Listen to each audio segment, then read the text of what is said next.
தான் நீதிமான் என்பதை அவன் உள்ளத்திலே அறிந்திருந்தான். அவன் அந்த பாடுகள் மத்தியில அவன் சொன்னான், நான் உத்தமன் என்பதை கர்த்தர் விளங்க பண்ணுவார், என் மீட்பர் உயிரோடு இருக்கிறார் என்றும் கடைசி நாளில் அவரை காண்பேன் என்றும் அந்நிய கண்களால் என் சொந்த கண்ணால் காண்பேன் என்று அவன் அறிக்கை பண்ணான். அவன் வாயிலிருந்து ஆமா நான் குற்றம் செய்தேன் குறை செய்தேன் அப்படின்னு சொல்லிட்டு அவன் சொல்லல.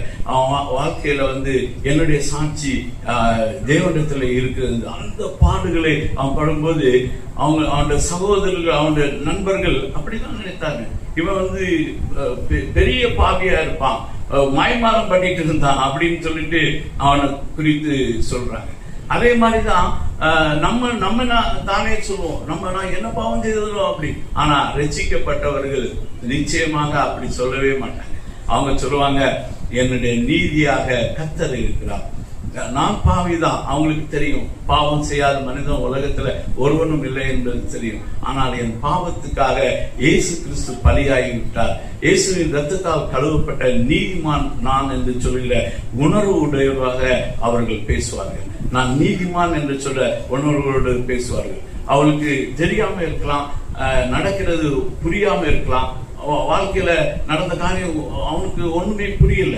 யோபுக்கு கர்த்தர் அவனோட பேசுற வரைக்கும் அவனுக்கு எதுவுமே புரியல.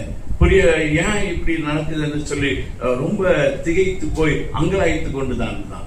நீதிமானாகிய யாக்கோபுடைய வாழ்க்கையில பார்க்கும்போது யாக்கோபிடத்துல அவனுடைய சகோதரர்கள் சொல்றாங்க, யோசேப்பை கொலை செய்வதற்கு அவனை விட்டு சொல்றாங்க.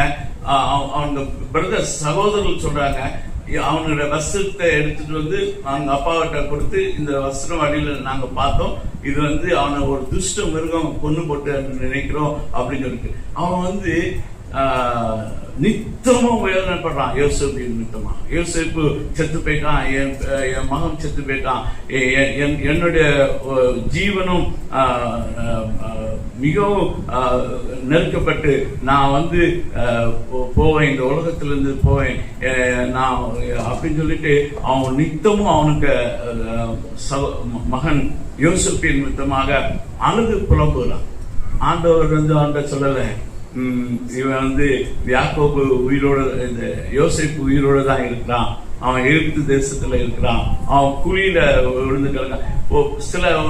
நான் நினைக்கிறேன் குறைந்த ஒரு 13 வருடங்கள் டெய்லி துக்கத்தோடு தான் யாக்கோபு இருக்கிறான்.